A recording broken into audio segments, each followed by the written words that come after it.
Good morning વિદ્યાર્થી મિત્રો. આપણે સામાજિક વિજ્ઞાનની અંદર સેમિસ્ટર 2નું લેસન નંબર 7 વિશે અભ્યાસ કરી રહ્યા છે. એમાં છેલ્લા વિડીયોમાં આપણે ભારતના જે શાસ્ત્રીય નૃત્યો છે તેના વિશે અભ્યાસ કરી ગયા.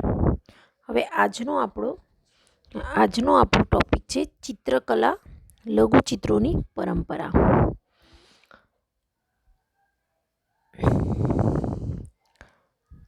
ચિત્રકલાની જે પરંપરા છે એ ભારતમાં સદીઓ જૂની છે. આ જે ચિત્રકલાની પરંપરા છે તે ભારતમાં કેવી છે? સદીઓ જૂની છે. જેનો એક વિશિષ્ટ ભાગ લઘુચિત્રોની પરંપરા છે. અને તેનો એક વિશિષ્ટ જે ભાગ છે લઘુચિત્રો, એટલે કદમાં થોડા નાના હોય, એના પરથી લઘુ એટલે નાનું. લઘુચિત્રો એટલે નાના કદના ચિત્રો. લઘુચિત્રો કાપડ અને કાગળ પર પાણીના રંગોથી તૈયાર કરવામાં આવતા. કોઈ કાપડ હોય અથવા તો કાગળ હોય, એના પર આપણે વોટર કલર કહીએ છીએ ને, તે રંગોથી આ લઘુચિત્રો તૈયાર કરવામાં આવતા.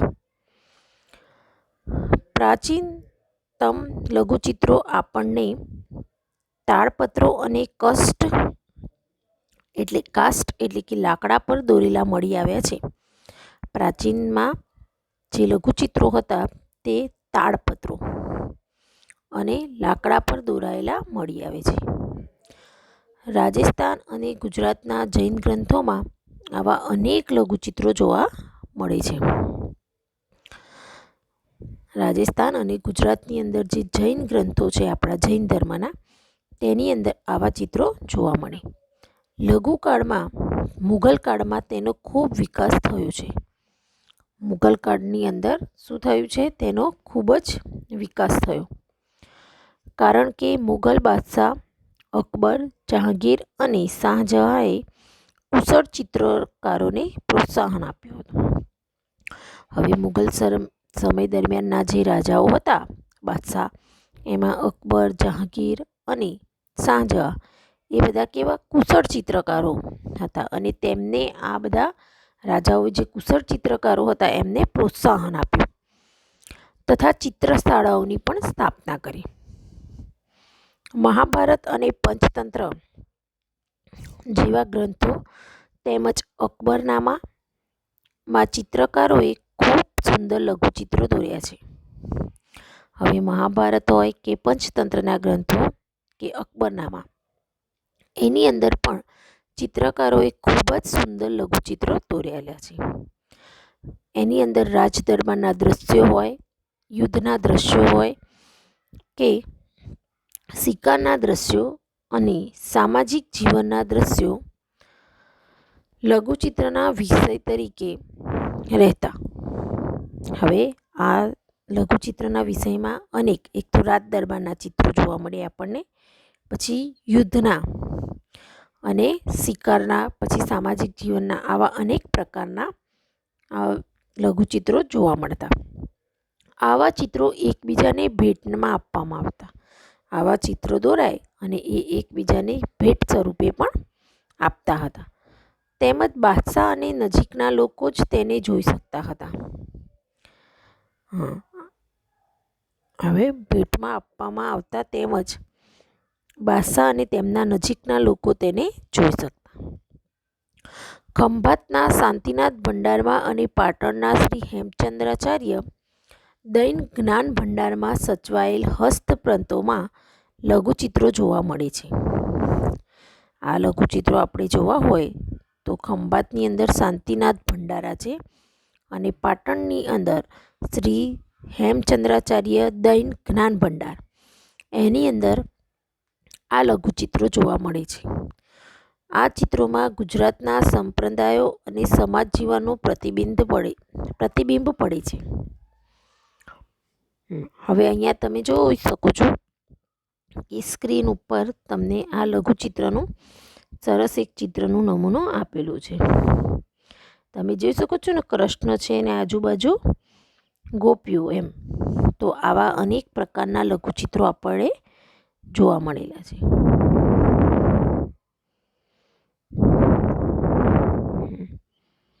હવે આગળ ચિત્રની શૈલી,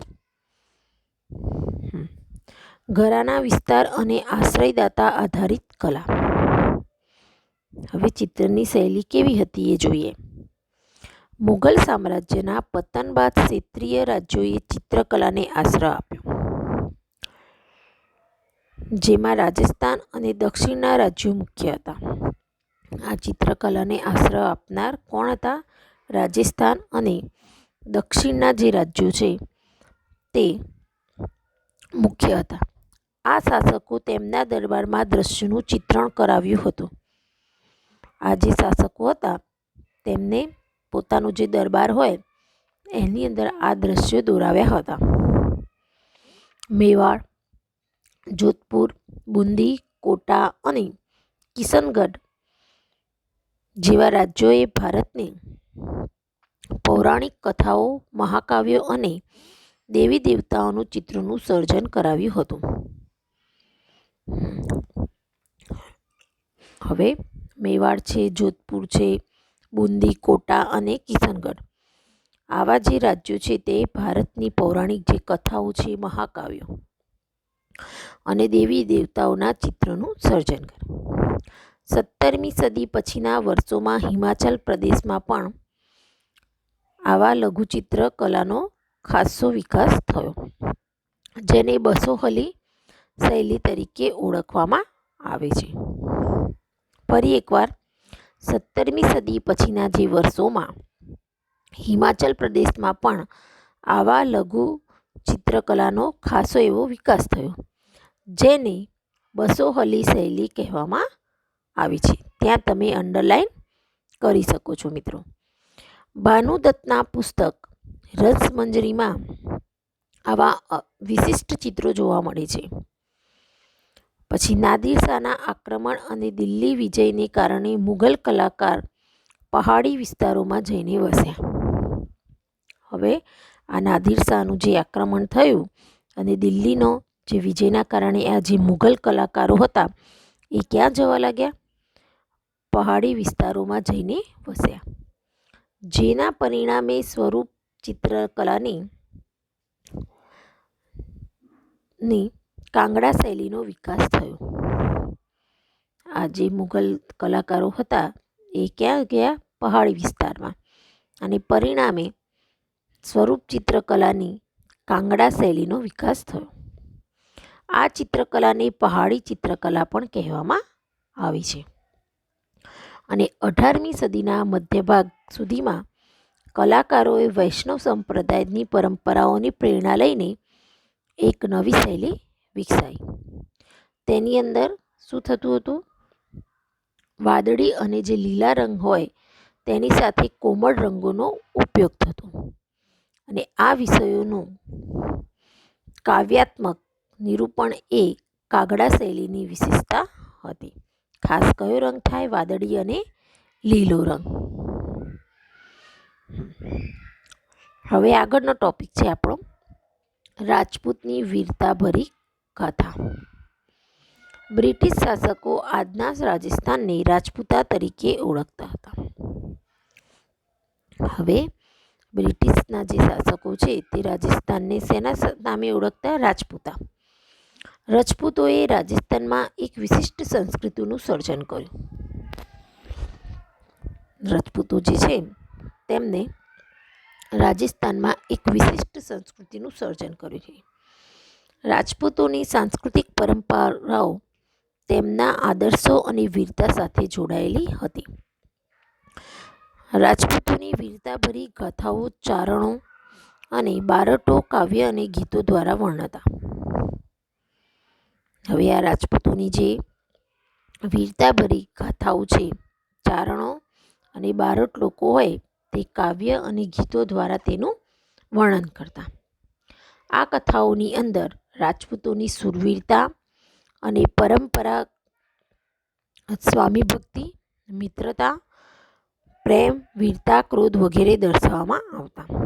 આ જે કથા હોય તેમાં શૂરવીરતા ઉપરાંત સ્વામી ભક્તિ, પછી મિત્રતા, પ્રેમ, વીરતા, ક્રોધ વગેરે દર્શાવવામાં આવતા. રાજપૂત સ્ત્રીઓ ગાય અને ધર્મ માટે પોતાના પ્રાણ ન્યોછાવર કરી દેતા. રાજપૂતની જે સ્ત્રીઓ અને ગાય અને ધર્મ માટે એ પોતાના પ્રાણને પણ શું કરી દેતા? ત્યાગ કરી દેતા. અને રજપૂત સ્ત્રીઓ પણ શૂરવીરતામાં પાછી પડે તેમ નહોતી. તેમના જીવન અને મરણ બંનેમાં શૂરવીર પતિના પગલે ચાલતી હતી. સતી પ્રથાનો ઉલ્લેખ પણ અહીંયા જોવા મળે છે.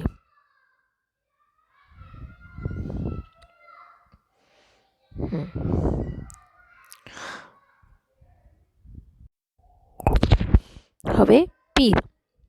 સૂફીવાદના મતે ધર્મ એટલે ઈશ્વર પ્રત્યેનો પ્રેમ અને માનવતાની સેવા.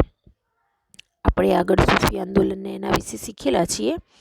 તો આ સૂફીવાદના મતે ધર્મ એટલે શું કહેવાય?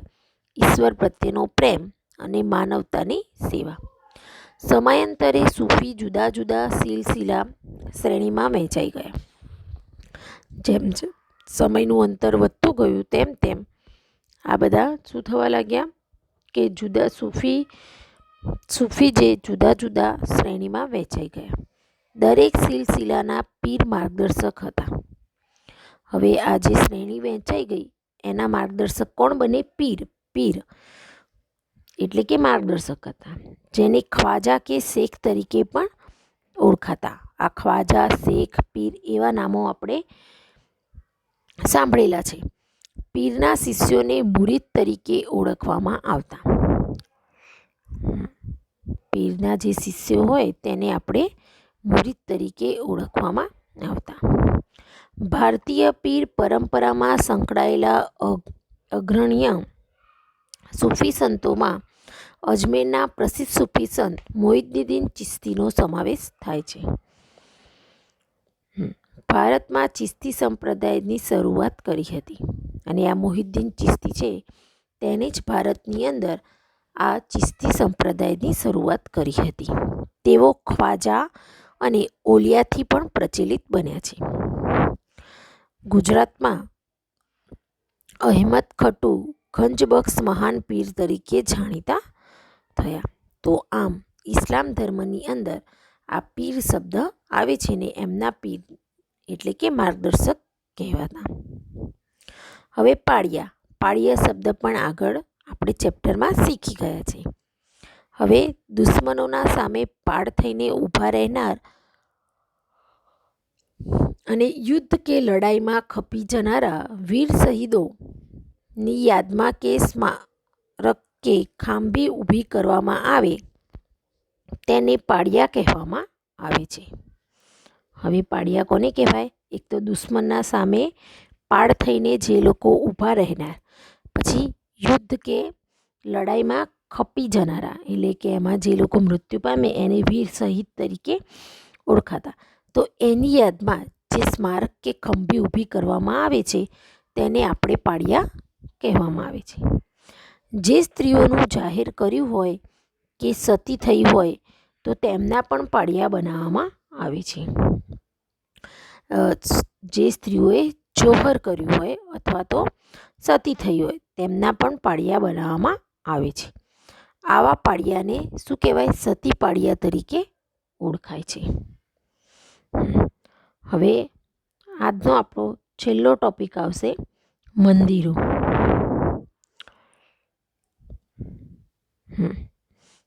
ભારતીય મંદિર સ્થાપત્યની શરૂઆત મૌર્ય કાળથી થઈ તેને ગુપ્તકાળ દરમિયાન વેગ મળ્યો.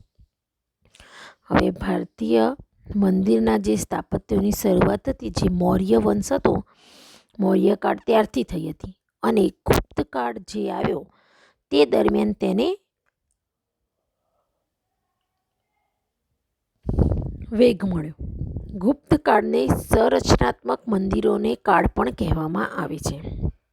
અને આ જે ગુપ્તકાળ છે તેને સંરચનાત્મક મંદિરોનો કાળ પણ કહેવામાં આવે છે. મંદિરની સ્થાપત્ય શૈલીના મુખ્ય 3 પ્રકારો. મંદિરની જે સ્થાપત્ય શૈલી હોય એના મુખ્ય એ સમયે 3 પ્રકારો, જેમાં નાગર શૈલી, દ્રવિડ શૈલી અને વેસર શૈલીનો સમાવેશ થાય છે. હવે આપણે આ ત્રણે જે શૈલીઓ છે તેની વિગતવાર સમજીશું. પહેલી છે આપણી નાગર શૈલી. ઈસવીસન 5મી સદી પછી ભારતના ઉત્તર ભાગ હિમાલયથી માંડી વિંધ્ય સુધી જે મંદિર સ્થાપત્ય શૈલીનો વિકાસ થયો તેને નાગર શૈલી તરીકે ઓળખવામાં આવે છે. ફરી એકવાર, ઈસવીસન જે 5મી સદી પછી ભારતમાં ઉત્તર ભાગમાંથી એટલે કે હિમાલયથી માંડીને વિંધ્ય સુધી જે પણ મંદિરોનું સ્થાપત્ય થયું તે શૈલીનો વિકાસ થયો તેને આપણે નાગર શૈલી તરીકે ઓળખીએ છીએ. આ મંદિરોની સામાન્ય રીતે પંચાયતન શૈલીના અને ઈંડાકાર શિખરવાળા બનાવવામાં આવતા. આ મંદિરો કેવા? સામાન્ય રીતે પંચાયતન શૈલીના અને કેવા? ઈંડાકારના શિખરવાળા બનાવવામાં આવતા. આ શૈલીના મંદિરોમાં જગન્નાથપુરી, કોણાર્કમાં ઓડિશા અને સૂર્ય મંદિર મોઢેરા ગુજરાત તેમજ ખજુરાહોનું મહાદેવ મંદિર મધ્યપ્રદેશ વગેરે મંદિરોનો સમાવેશ થાય છે. જો અહીંયા બાજુમાં આપણને સ્ક્રીન ઉપર ફોટો આપેલો છે નાગર શૈલીના મંદિરનો. આ જગન્નાથપુરીનું જે મંદિર છે ઓડિશામાં તે. હવે દ્રવિડ શૈલી. દક્ષિણ ભારતમાં વિકસેલી સ્થાપત્યની શૈલીને દ્રવિડ શૈલી તરીકે ઓળખવામાં આવે છે. આ ક્યાં? દક્ષિણ ભારતમાં. નાગર શૈલી કઈ આગળ? હિમાલયથી. તો દક્ષિણ ભારતમાં જે વિકસેલી સ્થાપત્યની શૈલી છે તેને દ્રવિડ શૈલી તરીકે ઓળખવામાં આવે, જેમાં તમિલનાડુ, દક્ષિણ આંધ્ર, કેરળ અને દક્ષિણ કર્ણાટક જેવા પ્રદેશોનો સમાવેશ થાય છે. કૃષ્ણા નદીથી કન્યાકુમારી સુધી જોવા મળે છે. આ શૈલીના મંદિરોમાં બૃહદેશ્વર રાજરાજેશ્વરનું મંદિર તમિલનાડુ, મીનાક્ષી મંદિર મદુરાઈ, મહાબલીપુરમ રથ મંદિર તમિલનાડુ વગેરેનો સમાવેશ થાય છે. અહીંયા આજે આપણને સ્ક્રીન ઉપર ફોટો દેખાય છે તે બૃહદેશ્વર રાજરાજેશ્વર મંદિર છે, આ જે તમિલનાડુમાં આવેલું છે. નાગર શૈલી અને દ્રવિડ શૈલી. નાગર શૈલી ક્યાંથી વિકાસ થયો? હિમાલય. અને દ્રવિડ શૈલી કઈ બાજુ આવી? ત્યાં કઈ દક્ષિણના જે ભારતમાં આ સ્થાપત્ય કલા વિકસી. હવે આગળનો ટોપિક અને લાસ્ટ ટોપિક છે આપણો વેસર શૈલી. આ મંદિર સ્થાપત્યની વેસર શૈલી મહારાષ્ટ્ર, ગોવા, કર્ણાટક અને વિંધ્ય પર્વતમાળા લઈને કૃષ્ણા નદી સુધી વિકાસ પામી હતી. ક્યાંથી? મહારાષ્ટ્ર, ગોવા, કર્ણાટક, વિંધ્ય પર્વતમાળાથી લોકો છેક ક્યાં સુધી? કૃષ્ણા નદી સુધી વિકાસ પામી હતી. વેસર શૈલીમાં નાગર અને દ્રવિડ શૈલીનું મિશ્રણ જોવા મળે. નાગર શૈલી અને દ્રવિડ શૈલી વિશે જોયા ને, એ બંનેનું આ શૈલીની અંદર મિશ્રણ જોવા મળે. આ શૈલી કર્ણાટક શૈલી તરીકે પણ ઓળખવામાં આવે છે.